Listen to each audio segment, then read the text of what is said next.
Right, beta. So, welcome back.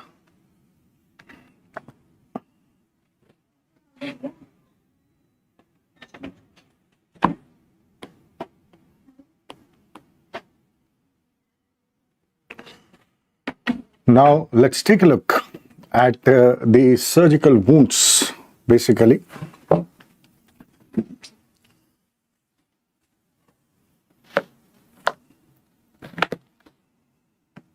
I hope you have had something. And now, beta, this particular chapter, generally, they may not ask a single question from this chapter, but sometimes they may ask even two questions from this chapter because this is what we saw in the last 4th of June exam. Now, this is just some points here and there which are in reference to different surgical wounds. Like first bit, if we talk about that, how we can classify the different surgeries. You would be doing various operations in your life, beta, if you choose the surgical branch. And if suppose I say that you are performing different type of operations. Now, if you are performing different type of operations,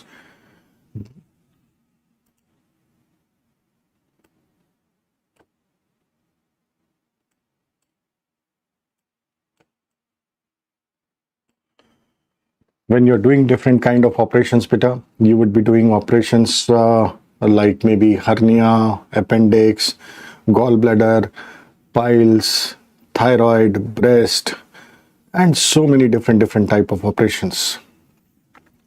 Based on how much amount of infection is there in a particular area, we can classify these operations into 4 categories, beta. Very simple. If there is no infection, then it would be a clean operation. But if we suspect even small amount of infection, then we'll classify this as clean contaminated operation. If there is more amount of infection, then we classify this as contaminated operation. And if suppose we are dealing with some pus type of thing, which is full of infection, huge amount of infection, then these type of operations will be classified as dirty. Right, beta? So there are 4 categories of operations based on the amount of infection: clean, clean contaminated, contaminated, and dirty. Can you repeat this with me, beta? Clean, clean contaminated, contaminated, and dirty. Can you repeat it once again? Clean, clean contaminated, contaminated, and dirty. Now, suppose you are doing surgery for maybe hernia, thyroid, breast. Now, these would not be having anything inside which can lead to infection. So, these operations are generally classified under class 1 or clean operations. And since there is no infection, so there is no role of antibiotics in these operations. When we are doing GI surgeries, now GIT, beta, as we were talking about earlier also, what is there in your GIT? If you look from mouth, pharynx, esophagus, stomach, duodenum, jejunum, ileum, cecum, ascending colon, transverse colon, descending colon, sigmoid colon, rectum, anal canal, in this entire GIT, you know that your intestines, whether it is the small or the large intestine, they are having lots and lots of bacteria, beta. So whenever we are doing surgeries for GIT, there would be risk of infection. Now there are 2 types of surgeries, beta. One is a elective surgery, another is a emergency surgery. Elective surgery is a planned surgery. For example, suppose a lady comes to you with pain in the right upper abdomen, and you examine this lady and you feel, okay, there is something in the right upper abdomen. You get an ultrasound done and radiologist tells you that there are stones inside the gallbladder in this lady. Now, if this is the case, that means this gallbladder stone, we need to remove the gallbladder. So what we'll do is we'll discuss this story with the patient that, look, lady, you are having stones inside your gallbladder. and we have to take your gallbladder out.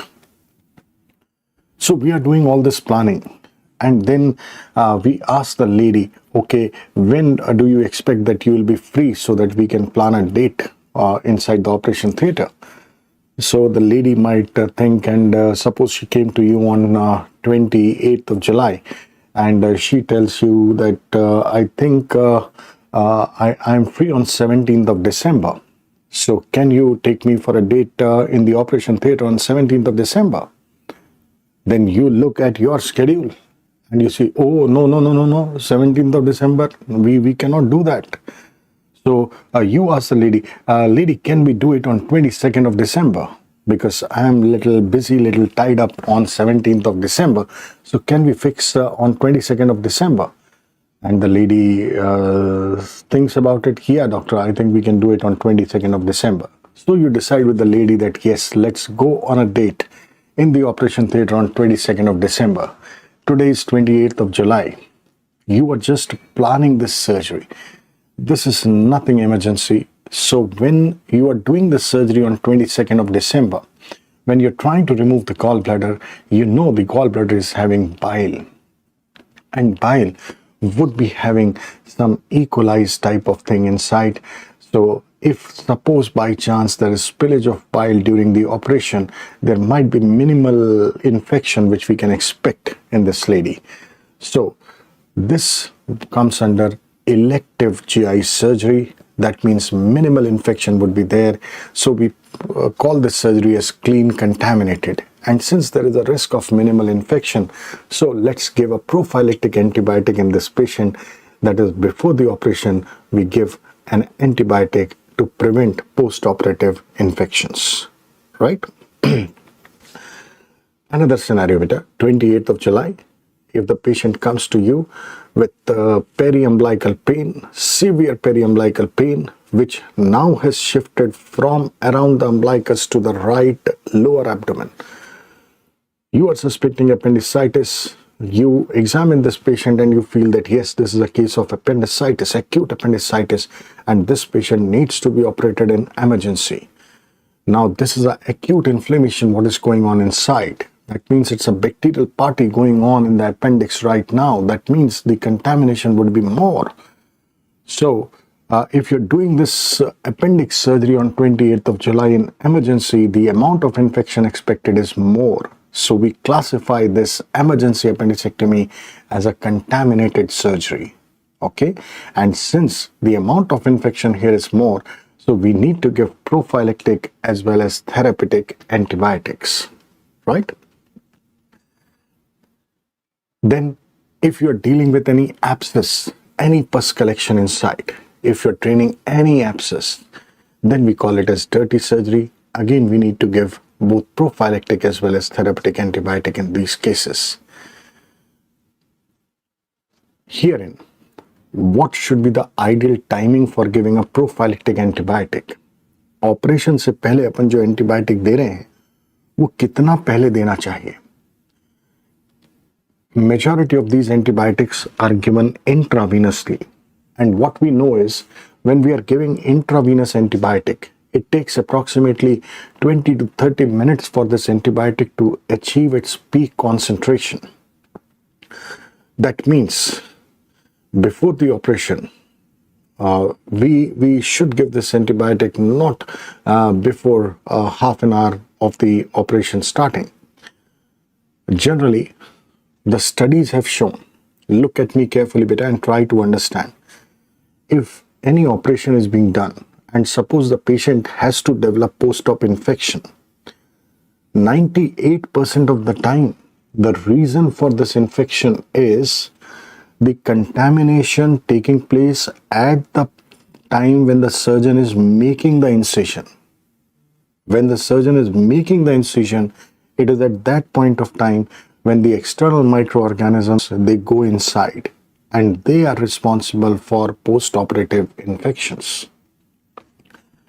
That means if we have to reduce the antibiotic load, we should give the antibiotic. If we have to reduce the bacterial load inside, then we should give this antibiotic 20 to 30 minutes before making the surgical incision.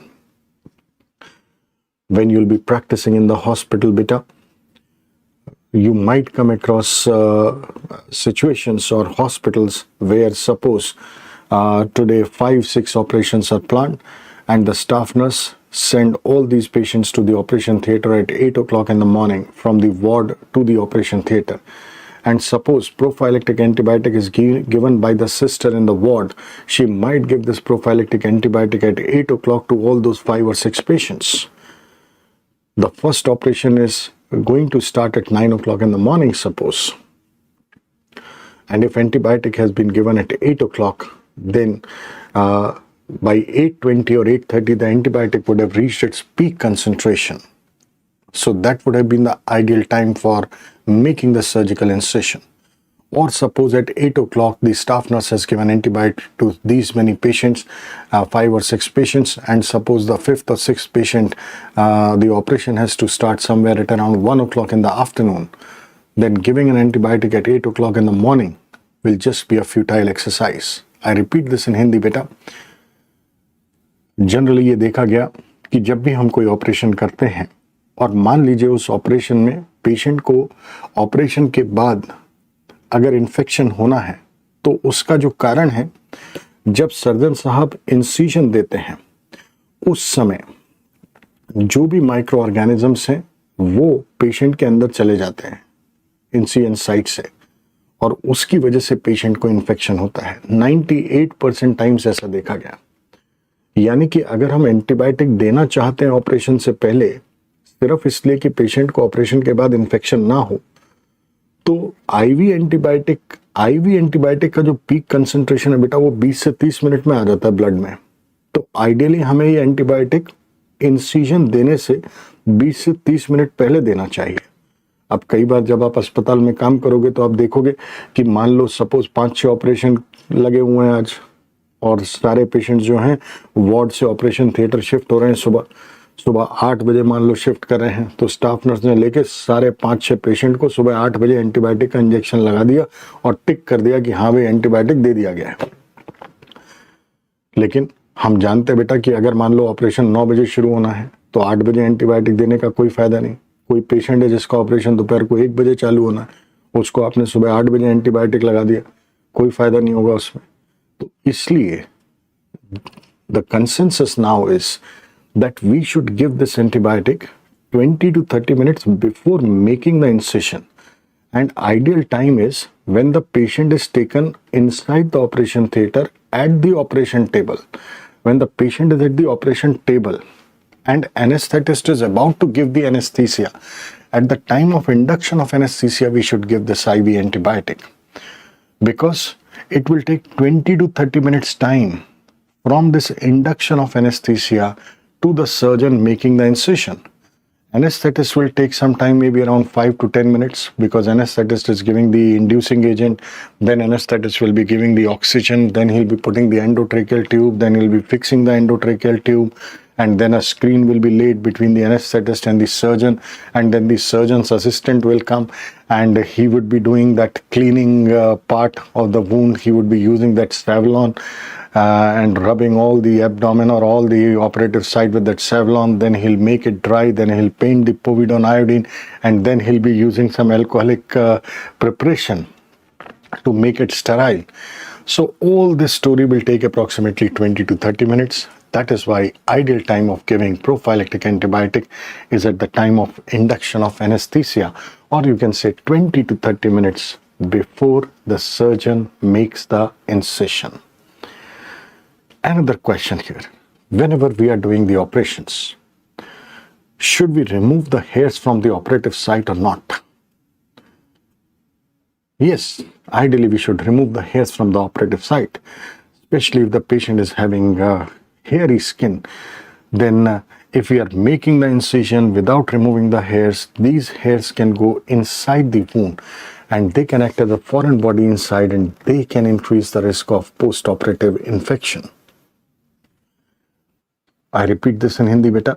This was a question asked on 4th of June 2022. Very simple question. Operation से पहले जिस जगह हमें चीरा लगाना है, क्या हमें उस इलाके के बाल साफ करने चाहिए या नहीं करने चाहिए? आइडियली अगर देखा जाए बेटा, तो किसी के अगर घने बाल हैं, अगर जंगल जैसे बाल वहां पे उगे हुए हैं, तो डेफिनेटली हमें बाल को हटाना पड़ेगा। कई बार ऐसा होता है कि आपने बाल नहीं हटाया और आपने इंसिजन दे दिया, तो ये बाल टूट के वुंड के अंदर चले जाते हैं, जिससे ये एक फॉरेन बॉडी का काम करते हैं और बाद में जाके पेशेंट को इन्फेक्शन हो सकते हैं। तो हमें बाल को हटाना चाहिए। Now to remove these hairs, different methods have been used. Like we can remove the hairs by shaving. We can remove the hairs by using some depilatory creams. There are some depilatory creams available. We can remove the hairs by waxing. We can remove the hairs by using hair clippers. These studies analyzed that out of these different procedures, which will have minimum chances of post-operative infection. Let us discuss this in a little detail, beta. If suppose you are doing shaving, now this shaving causes aberrations which we don't realize, and these aberrations have got blood, and blood is a very good culture media for the growth of microorganisms, right? If you are doing shaving, abrasions, blood, bacteria, the chances of infection would be high. Also, beta, what should be the ideal time of doing this hair preparation? Should we remove the hair 7 days before operation, evening before operation, morning before operation, just before operation, or after the operation? So, 7 days before, there is no point, beta, because again the hairs are going to regrow. Evening before, morning before, all this stuff. Let us just try to understand what actually is happening in our government hospitals in India. In government hospitals, there is a government barber, sarkari nai hota hai ek, and his job is just to do the hair preparation for all the patients who are supposed to be operated. And what generally we have seen that this government barber, his duty is from 9 o'clock to 4 o'clock. He comes in the hospital at 2 o'clock and he takes the list of the patients whose part preparation has to be done, and then he goes in a sequence, remove the hairs maybe by shaving, and all these 10, 15, 20 patients, whatever they are, right? Now, if suppose shaving has been done, suppose at 3 o'clock in the afternoon, and the operation has to be done tomorrow morning, 9 o'clock, that means the abrasions which have been caused at the operative site at 3 o'clock in the afternoon would be having blood, and bacteria will come in that blood. Bacteria will get time from 3 p.m. in the afternoon to next day 9 a.m. in the morning. So bacteria have got the whole night to enjoy and party. So the bacterial growth would be high if we are removing these hairs much before the operation time. We do not want to give any time for the bacterial growth. That is why we say that these hairs should be removed just before the operation, so that we are causing minimal damage, minimal abrasion, minimal blood, and minimal bacterial growth in that area, right? Okay. Out of shaving, depilatory creams, waxing, hair clippers, the studies analyzed that hair clippers causes minimal damage, minimal abrasions, minimal blood, minimal bacteria. So shaving is something which is not done nowadays. It is the hair clippers which should be used just before the operation to remove all these hairs from the operative site, right? Let's take a look what all is written here, beta.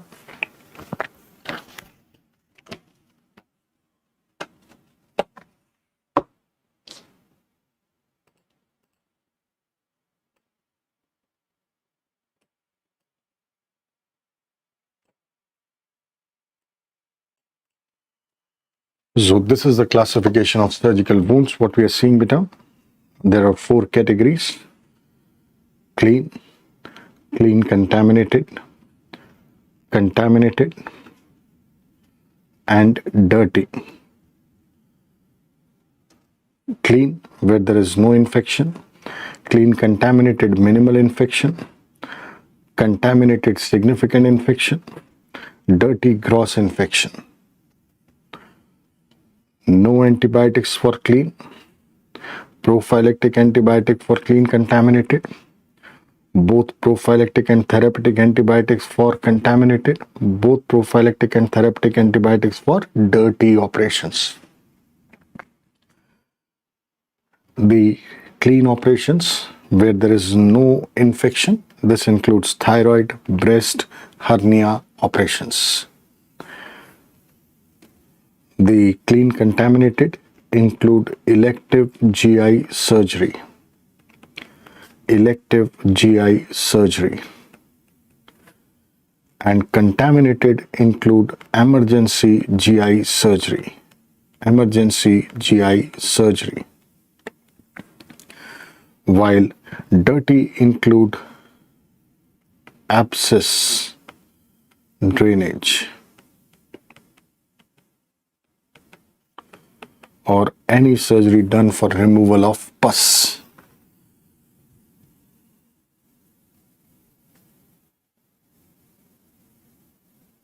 Right, beta?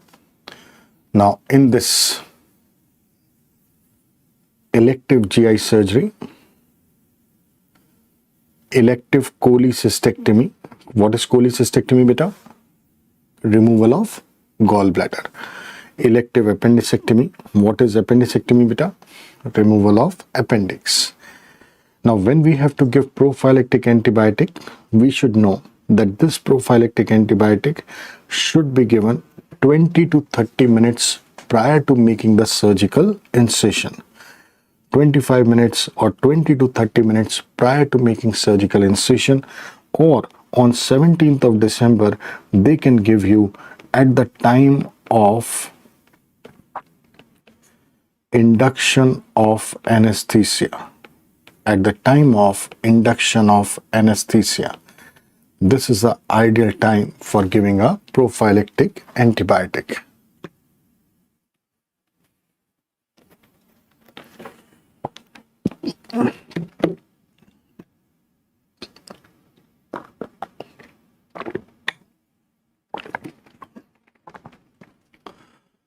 To remove the hairs from the operative site, skin preparation, removal of hairs, it is done by using hair clippers just before the operation. Hair clippers just before the operation. This was the question on 4th of June 2022. Since they asked this on 4th June, they may ask this on 17th of December. Right.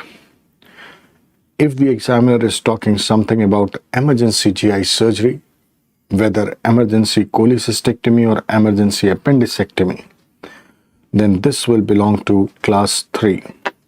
Class 3. Right, beta? Now, suppose the examiner does not mention the word elective or emergency. Suppose the examiner simply mentions, look at me on the screen. Suppose the examiner simply mentions cholecystectomy. No elective or emergency word is used.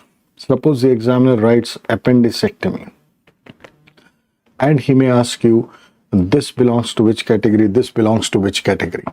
So in general, beta, we should know that most common surgery which is done in emergency by the surgeons, general surgeons, is appendicectomy. That means appendicectomy is most of the time done in emergency. So if the examiner has not specified, you will mark the answer as contaminated, while gallbladder operation is the commonest operation done on elective basis by the general surgeons. So gallbladder removal is majority of the times done on elective basis. So this comes under elective surgery, right? Okay. And whenever we are doing any treatment for pus, whether it is a incision and drainage, this will come under class 4 category, that is dirty, right? Okay. Now, another topic in this surgical wound, the keloid and hypertrophic scar. We know that we have got a very lovely and cute faculty of pathology with us, Dr. Kunal sir. This is his domain. With due respect and regards to Kunal sir for this particular topic, I'm just giving you a little brief about this topic, though he takes this topic in detail. Whenever we are doing any operation, the healing takes place by the formation of a scar. This scar can be a good scar, it can be a bad scar. Sometimes what happens when healing is taking place in the skin, there may be overgrowth of collagen and fibroblast. And this overgrowth of collagen and fibroblast may give an ugly scar. If suppose I say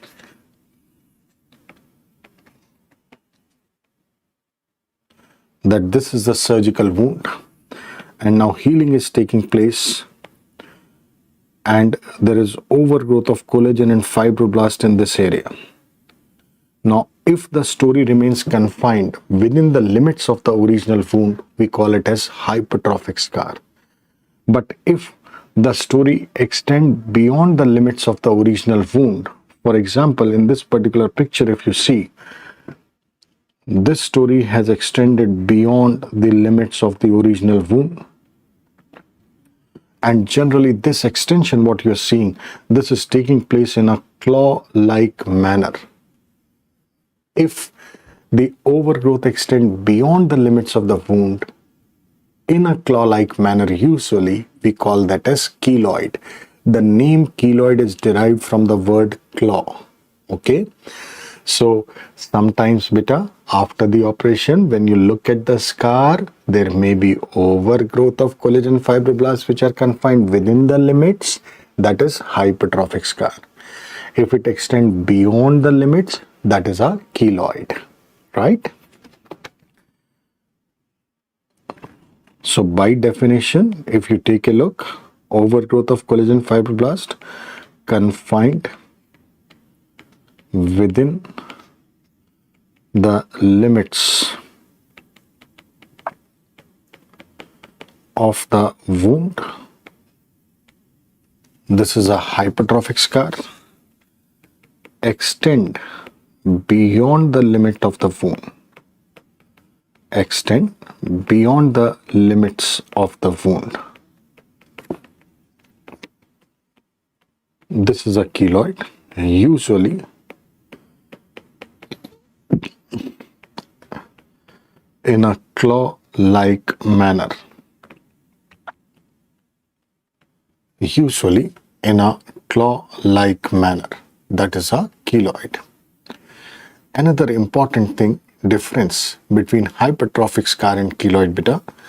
This hypertrophic scar, what you see, this particular hypertrophic scar can resolve spontaneously without any intervention. मतलब hypertrophic scar अपने आप ठीक हो सकते हैं. But keloid, what you're seeing here, they do not resolve spontaneously. They require some or the other intervention and then we can treat them.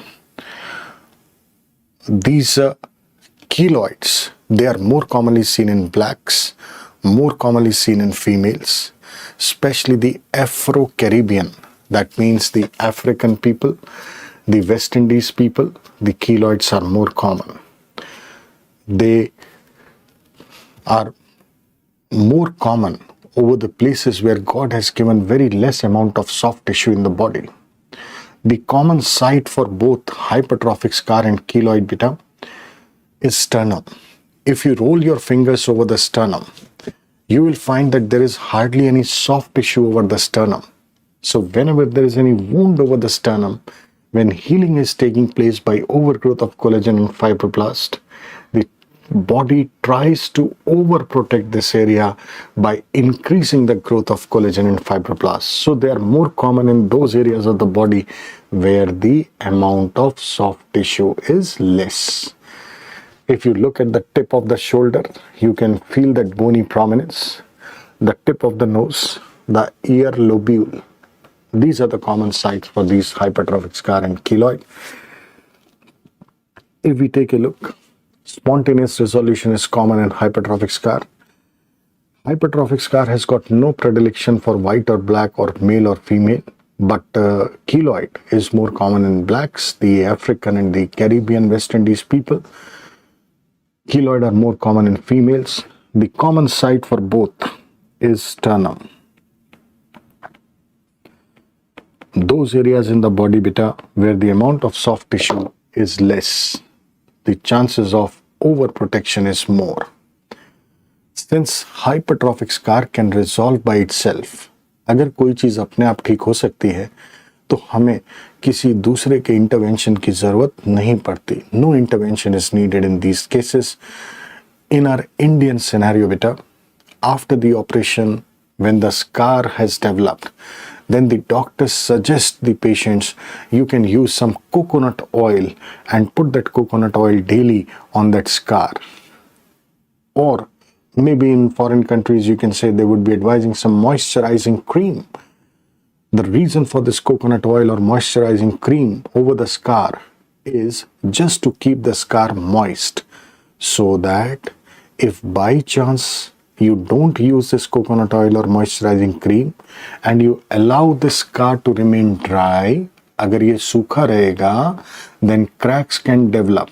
And if cracks develop in the scar, this can easily be invaded by external microorganisms.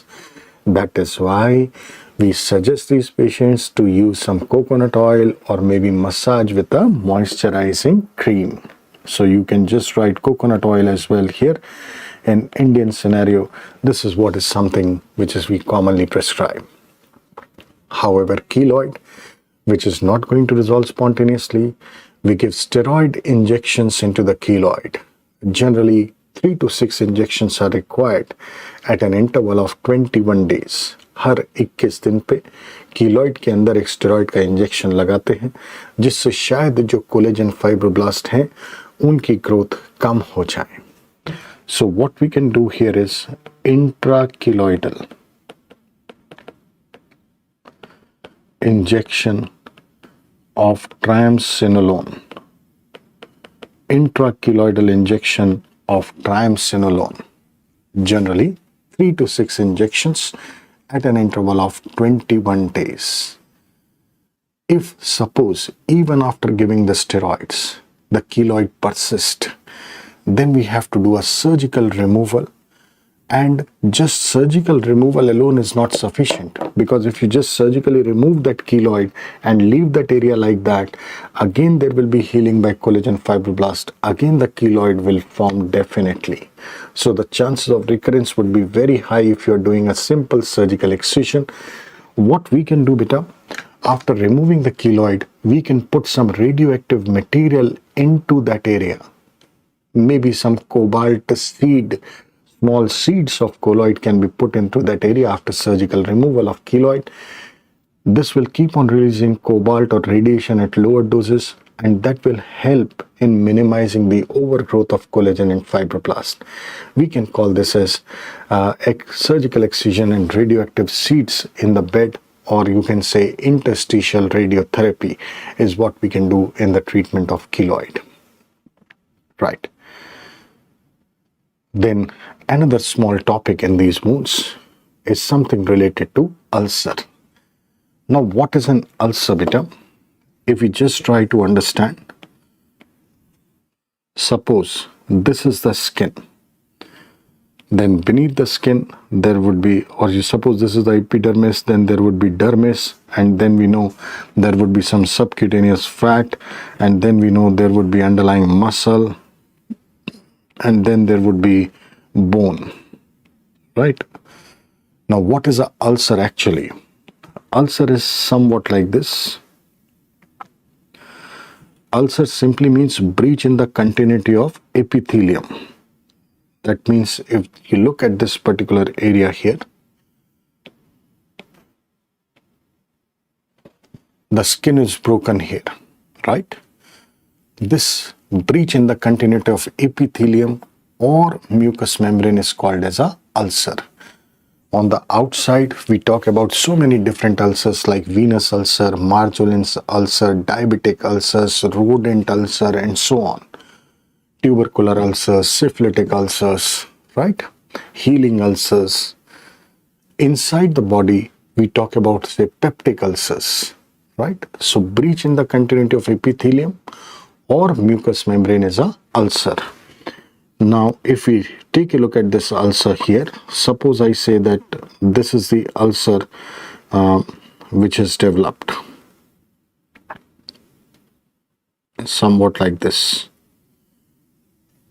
This yellow story, what we are seeing, suppose we say that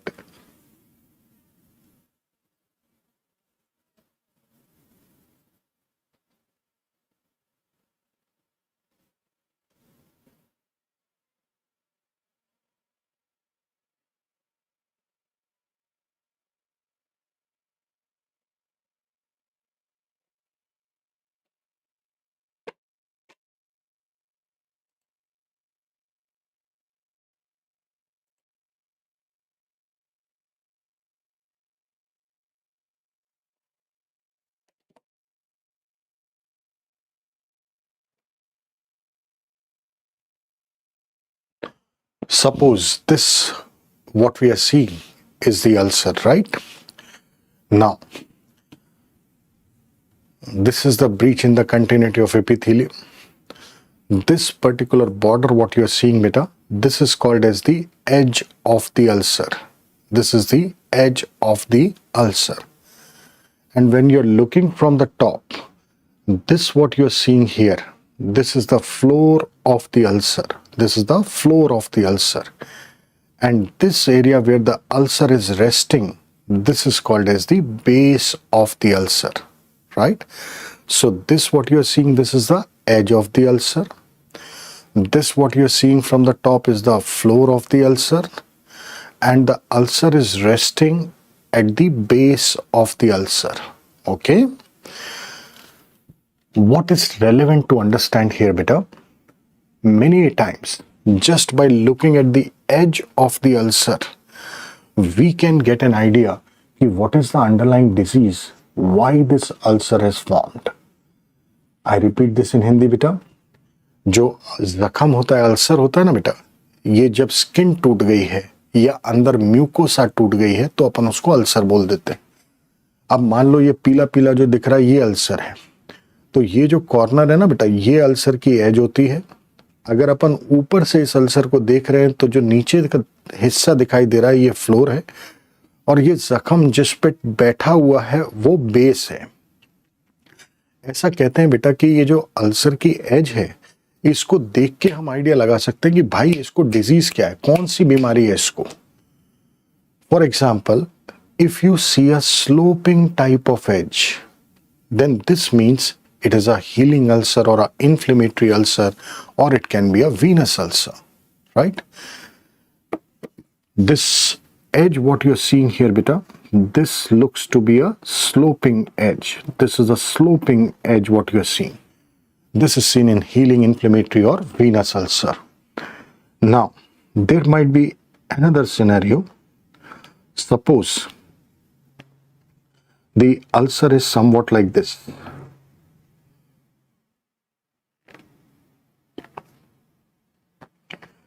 It is just the opposite, beta, what we drew earlier.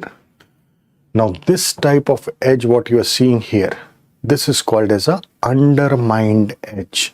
Undermined edge. And this is seen in a tubercular ulcer, TB, also seen in pyoderma gangrenosum at times. Another type of edge, beta, if suppose it is straight on like this,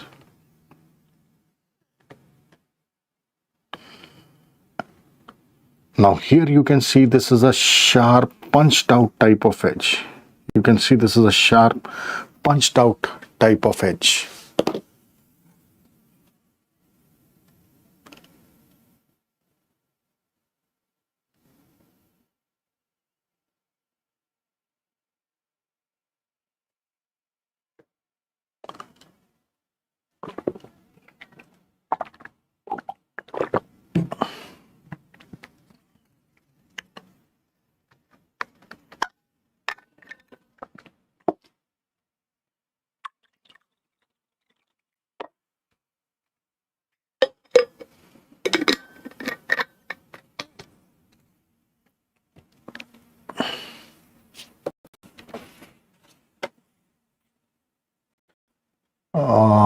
Slow motion, what you're seeing, beta, this can be because of two reasons, I feel.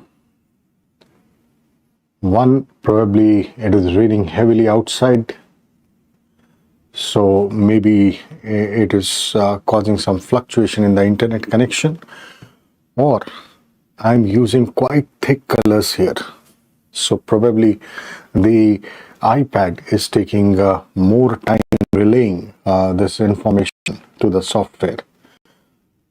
So let us not worry about it too much.